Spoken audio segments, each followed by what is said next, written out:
बिस्मिल्लाहिर्रहमानिर्रहीम बिस्मिल्लाहि वल्हम्दुलिल्लाहि वस्सलातु वस्सलामु अला रसूलिल्लाह। अस्सलाम वालेकुम दोस्तों, आज जुम्मतुल मुबारक है और जुम्मे के दिन सूरतुल कहफ की तिलावत करना बहुत मुस्तहब काम है। सूरतुल कहफ कुरान मजीद में मुसहफ की तरतीब में 18वें नंबर पे सूरत है। कहफ का मतलब होता है गार। ये मक्की सूरत है जो कि 590 में नाजिल हुई थी। इस सूरत में 12 रुकू और 110 आयात हैं। सूरतुल कहफ का मरकजी मजमून है दजाली फितने से बचना।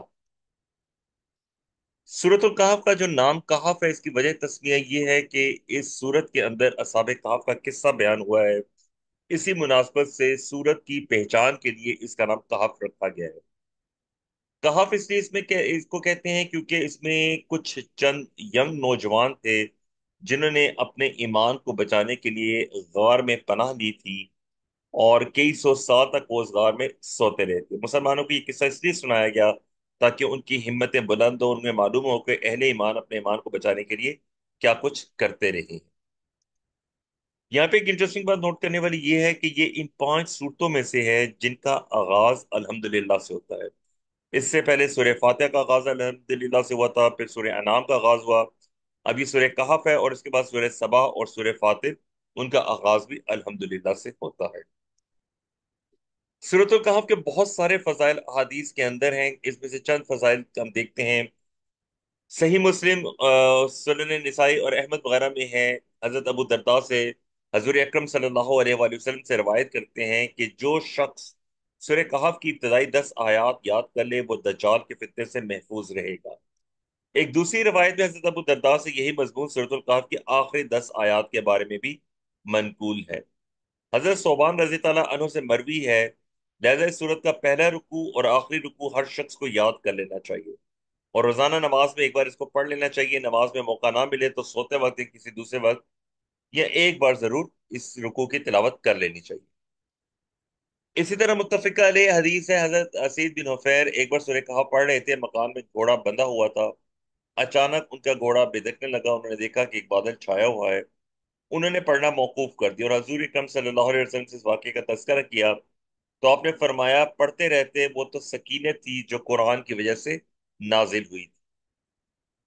इसी तरीके से एक और हदीस है मुस्लिम किताब सलात मुसाफिरीन, हदीस नंबर 809, और ये इसके अलावा अबू दाऊद के किताब मलाहिम बाब खुरूज दज्जाल में भी है। हजरत अबू दरदा से रवायत है कि आप सल्लल्लाहु अलैहि वसल्लम ने फरमाया कि जो शख्स सूरह कहफ की इब्तदाई 10 आयात जुबानी याद करेगा वो दज्जाल के फितने से महफूज रहेगा। सूरह कहफ का मरकजी मजमून तो दज्जाली फितने से बचाव है, लेकिन साथ ही साथ इस सूरत के अंदर मुख्तलिफ वाक़यात की रोशनी में आखरत की जिंदगी का यकीन पैदा करना भी है। पिछली सूरत यानी सूरह बनी इसराइल में खुसूसन यहूदियों को तनबीह की थी और इस सूरत में खुसूसी के साथ नसारा को तनबीह है, और इस पहलू के साथ कि उन्होंने अल्लाह का बेटा होने का अकीदा घड़ लिया जिसकी वजह से वो शिरक के भी मुर्तकिब हुए हैं और अकीदा आखरत भी मुअत्तल होकर रह गया है। सूरत कहफ के मज़ामीन और नज़म अगर हम मुख्तसरन पहचानना चाहें तो इस सूरत में आयत नंबर 1 से 8 तक तमहीदी आयात हैं जिसमें नुज़ूल कुरान का मकसद वाज़ेह किया गया है। उसके बाद आयत नंबर 9 से 26 में असहाबे कहफ का किस्सा बयान हुआ है जो कि आखरत की जिंदगी के लिए एक वाकयाती मिसाल भी है जिसमें राह खुदा में हिजरत के ताल्लुक से रहनुमाई का सामान भी मिलता है। इसी तरह आयत नंबर 27 से 31 में अहले ईमान की कदर अफजाई की गई और इन लोगों को जो दुनिया परस्ती में मगन है उनके हाल पर छोड़ देने की हिदायत की गई। इसके बाद आयत 44 तक दो अशखास का किस्सा बयान किया गया है जिसमें से एक दुनिया की कामयाबी ही को असल कामयाबी समझता था और दूसरा शख्स यकीन रखता था कि आखिरत की कामयाबी ही असल कामयाबी है। फिर दुनिया की कामयाबी को असल कामयाबी समझने वाले को किस तरह कफे अफसोस बनना पड़ा, इसका जिक्र है।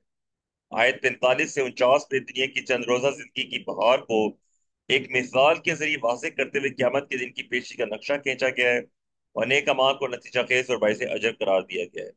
आयत 50 था 59 में हजरत आदम और इब्लीस का किस्सा मुख्तसरन बयान करते हुए मुशरिकीन की जहनियत और कुरान के ताल्लुक से उनके रवैये पर गिरफ्त की गई है।